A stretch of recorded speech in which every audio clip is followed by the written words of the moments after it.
Thank you very much, everybody, and welcome. Thank you for making it here pretty much on time. Graham said as I walked out, brilliant, we're 1 minute late already. This is the inaugural Kohoros Engage. We've had other conferences from the two different companies, but this is the first time we put the two together and presented Engage, so welcome to this historic moment.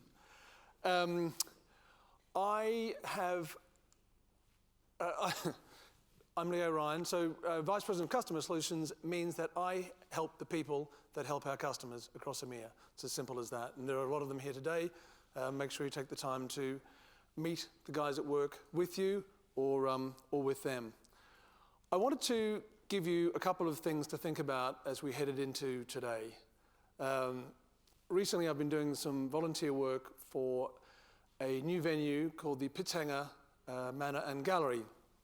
It's a contemporary gallery space along with a historic home and a restaurant.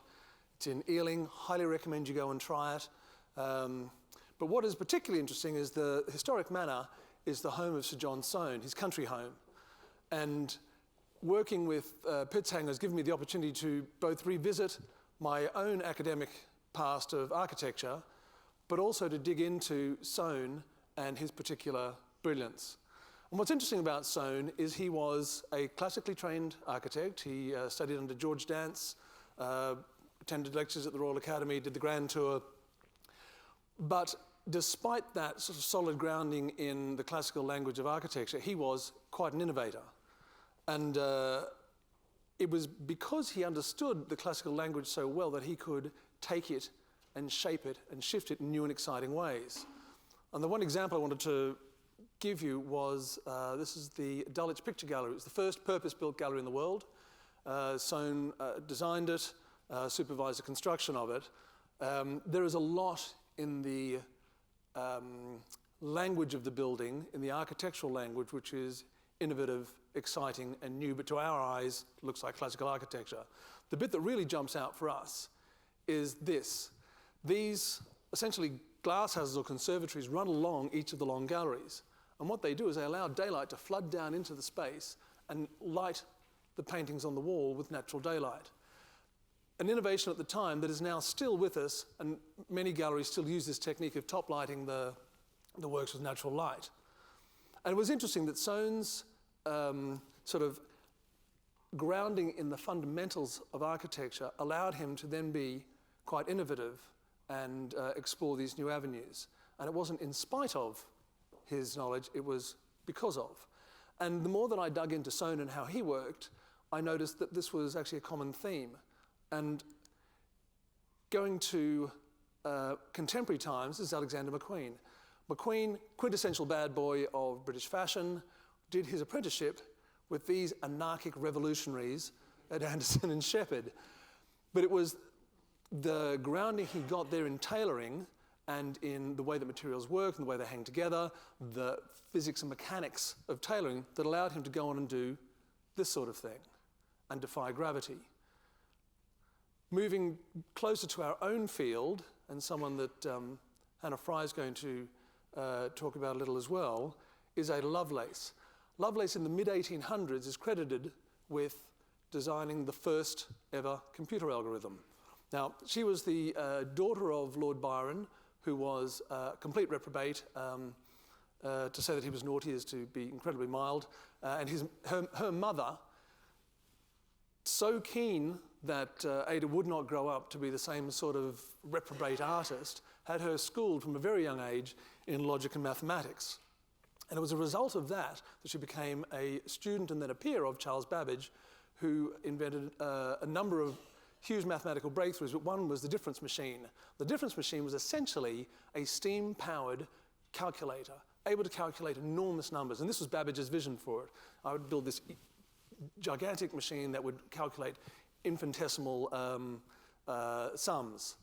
Lovelace, because she understood at a fundamental level logic and mathematics, could actually see what it could potentially become, and she presaged artificial intelligence by saying machines like this may one day be able to write their own music. And again, this is because of, not in spite of, her connection to the fundamentals of her discipline. So this got me thinking, what are the fundamentals of our discipline, of technology-powered technology-driven customer engagement. Where can we look for some sort of guide? And there's an academic, Carlotta Perez, who's a Venezuelan economist, and she writes about technology and innovation and how it transforms economies and societies.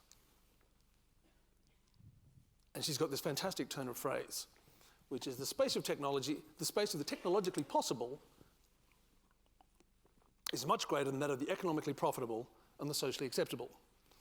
And if anybody here is responsible for inboarding technology into an organization, you will recognize sort of the wry humor of this. Just because the technology can do it doesn't mean it's worth it, and it certainly doesn't mean people are going to like it. And so I thought, well, how does that then tell us about the technology that we're bringing in to our organizations? What does that actually mean? So if we unpack that a little, the economically profitable, what does that mean? Well, I think it means, is the technology we're bringing in adding some kind of value? Is it reducing costs, or is it increasing revenue? And then, if it is doing that, can we actually measure it? Because I think it's pointless to be doing that if you can't measure it and demonstrate it. And then, what does socially acceptable mean? Well, I think in our organizations, that probably means, is there a team using it? Does it have usage? Are there processes that guide the usage of it? And is there governance that overarches that and makes it sustainable for the organization? So if that's the fundamentals, that we can show value, we can measure that value, that we've got teams using it, they've got processes around it, and there's some governance in place, then what is the flight that we go to? What's the vision of that? So Perez identified 5 kind of tectonic shifts of technological innovation from 1771 through to 1971. Industrial Revolution through to the age of information and telecoms that we now currently exist in. And she said the reason that these went from being a random assortments of technologies to being things that fundamentally changed society was because of the strong interconnectedness and interdependence of their participating systems in their technologies and markets. Or put more simply, they were integrated. So I think if we've got these economically viable, socially acceptable technologies in our organizations, for them to have any real impact, they need to be integrated. They need to be talking to other parts of the internal economy. And if they do that, then Perez's contention is they have the capacity to transform profoundly the rest of the economy and eventually society. So what I want you to do today is take those 2 kind of broad areas, the fundamentals, which is value, measurement, teams, processes, and governance, and talk to each other about how you're meeting those challenges in your organizations. Because you are now sitting with some of the best minds in your disciplines in the country. And if they haven't got the answers, then they are looking at the questions. So I would ask you in the 180 minutes you have of break time that you talk to each other. There's coffee breaks, there's lunch. Meet people in the hallway, turn to the people that you're beside, not now. Introduce yourselves and find out what they're doing about the fundamentals. And then, crucially, at the end of today, there's 120 minutes of alcohol-lubricated networking time.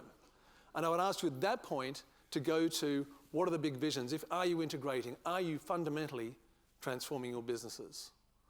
So I'll leave you with those thought starters for the morning. Thank you again for coming. I'd now like to call to the stage Pete Hess, our CEO.